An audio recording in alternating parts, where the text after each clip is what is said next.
This is Rob Dew reporting for Infowars.com and Infowars Nightly News. And looking at trends for the year 2015, I've seen one that I think is very disturbing, and I want to share it with you. And I believe we're going to see an increase of GMO products and the public accepting GM products. And for a while, the public wasn't even aware of these, and it was till people like Jeffrey Smith came out and others who have said, look, we got to really look at these. They're not being studied properly. These are the side effects that we're seeing increases of as we see an increase in GM products being used across the board. Well, now there's hundreds of products being used. And we don't know the full scope of these because the companies like Monsanto and others pay for their own other companies to study them. So they go out and contract with another company and say, you need to study this. Well, just like vaccines, do you think the company's going to come back with a disfavorable report? No, in fact, I'm going to show you an instance where 41 out of 41 of the studies have shown that there's no side effects at all to GM products, which is crazy. But let's start with this article here. This is from Popular Science. In a face-to-face GMO debate, the for-side wins. Will the debate sway you? And this is a debate that happened earlier this month with a pro-GMO side anchored by Robert Fraley, who is Monsanto's chief technology officer, who's been there since the 90s, and then an anti-side, which was anchored by, a couple kind of professor-looking people. Didn't really look like they had their stuff together. In fact, when you look at the two and compare them, the for side was very well spoken if you watch the full video, and the against side was stuttering. Said not too recently, the days of glyphosate. I mean, we've run through the best herbicide that the world's had to offer, and those resistant weeds are leading to more. Those resistant weeds are leading to greater and greater use of herbicides. GMO technology often gets conflated with Monsanto and Big Ag, but it's actually a breeding tool, one that can be used for many purposes. In my own research in selection for disease-resistant cattle, I use many breeding methods, including classical selection for healthy animals, and more recently the use of DNA markers to assist in selecting for disease-resistant genes. In fact, they even get called out for once working with the biotech industry. Here's that clip.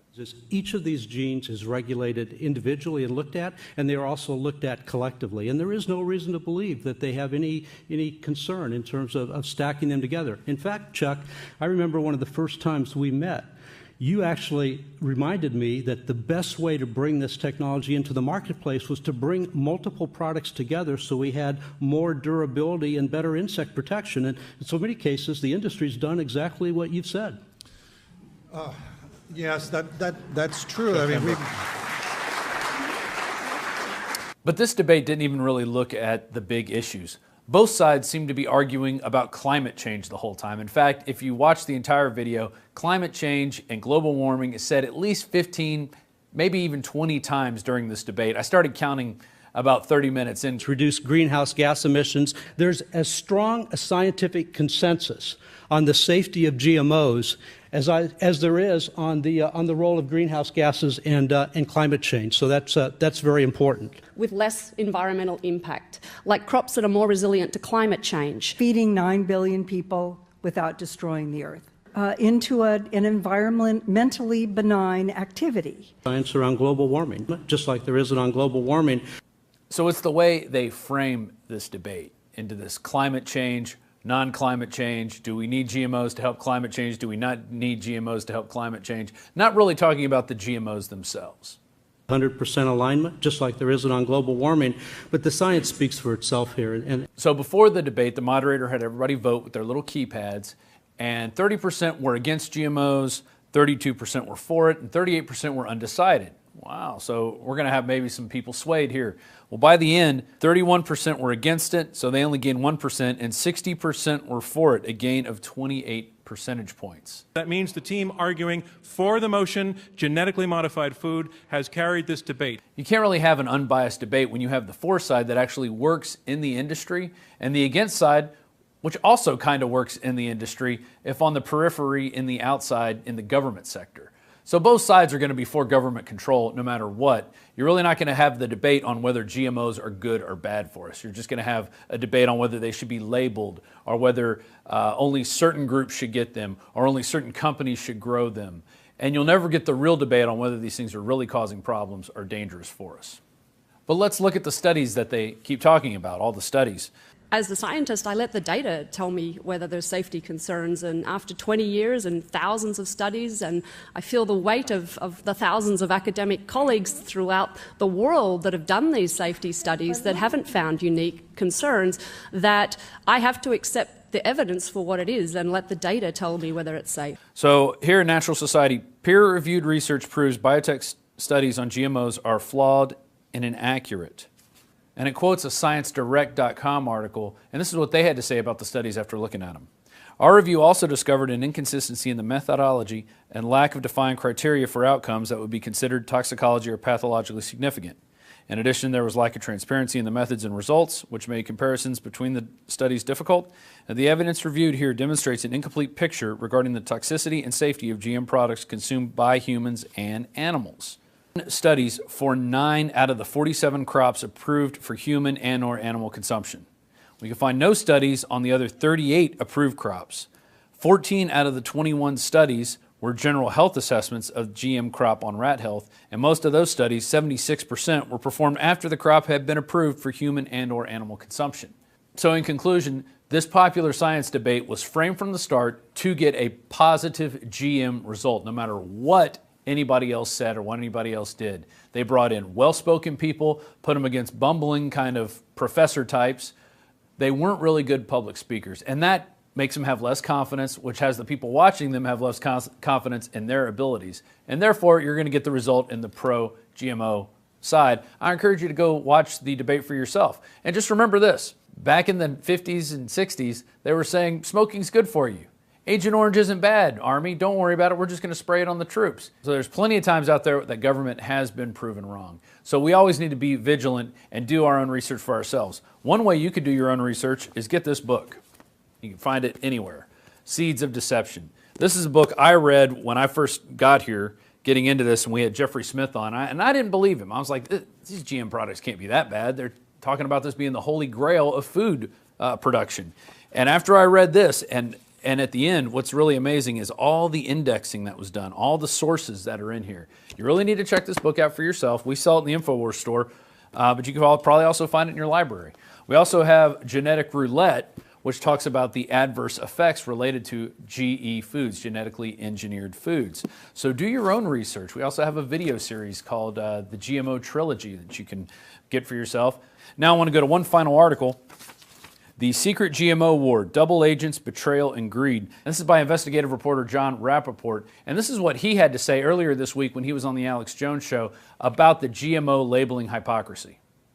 On one side, you've got the people who say, we want to pass mandatory labeling laws that say what's in the food, in the sense that it's going to say this product contains GMOs, genetically modified organisms, okay? On the other side, you got the people who are saying, well, we're going to do this voluntarily, but we're going to do it in a different way. We're going to say this product is non-GMO or GMO-free. Mm-hmm. These two things do not coexist well together. If one side really, especially if mandatory labeling gains the upper hand, if that ever happened across America, then the people who are voluntarily labeling would really be out of business on that score because there would be no need for what they're doing. Mm-hmm. Now, that happens to be $1 million business, what they're doing. Not only is Whole Foods creating a niche for themselves by saying, well, we've got now 20,000 or 30,000 products that have no GMOs in them. But in order for them to say that, they're sending these products to the non-GMO project, which in turn contracts with labs to do all sorts of testing. This is a multi-million-dollar business that would shrink down very, very small if mandatory labeling came in. So this led me to question, who really wants what here? Is Whole Foods, for example, really in favor of mandatory labeling? Or do they obviously realize that this would put a big crimp in their approach to the whole thing? Mm-hmm. And what I've discovered is that people are not always saying what they really believe. And they're not always who they seem to be, are they? This whole thing about Scott Faber, as you pointed out in your article, executive director of Just Label It, the preeminent organization dedicated to mandatory labeling of GMO foods. But he's also working on the other side, and he has some very, he speaks out in praise of GMO. So here's a guy saying, well, we need to label it, but then he is actually seems to be for GMO at the same time. Yeah. And not only that, but in his former position, he was a vice president of the Grocery Manufacturers Association of America. Yeah, exactly. Now, this is the group that's poured millions of dollars, also committing, illegal acts, to defeat mandatory labeling in Washington, Colorado, California, Oregon. So, this is a guy who's been talking out of both sides of his mouth. What is he doing being the executive director of Just Label It when prior to that he was trying to defeat labeling? It's what we see over and over again, isn't it, John? We see people who are working, we see one group that is controlling both sides of the issue. Somebody like Scott Faber is the perfect example of that. Somebody who says, well, I'm going to head up the commission or the organization for mandatory labeling. Meanwhile, he's got connections to the industry, and he makes an amazing statement that you've got here. He says, we do not oppose genetically modified food ingredients. We think there's many promising applications of genetically modified food ingredients. I'm an optimist that the promises that were made by the producers of the technology will ultimately be realized. It will have traits, blah, blah, blah. He goes on with all this in praise of GMO. This is the guy who's out there pushing for labeling. So maybe if we look at this, we start to realize that, as they do in all of these issues, whether it's the presidential election where they control both the Republican and the Democrat, they're controlling both sides of this labeling issue.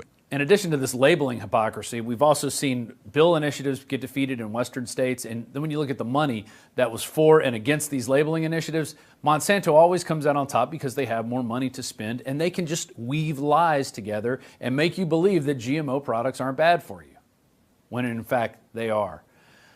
So unfortunately, though, I believe with the amount of money and the stupidity of the American who just doesn't want to do their own research, I think you're going to see GMOs come into the forefront this year and become more popular. But we can't stop it. We can get out there, do our own research, make our own videos, and tell people out there about the truth. These things haven't been studied. There have been no long-term tests. They don't even study most of the products that have already been approved. So we have to demand studies, we have to demand independent studies, and we need to start doing it now. If we don't, all will be lost, and one day we're going to wake up with the 50% cancer rate, with the 50% leukemia rate. Everybody's going to be sick and diseased, and we're not going to know why, because the answers were in front of us at that time. But wait, now we've locked down the internet.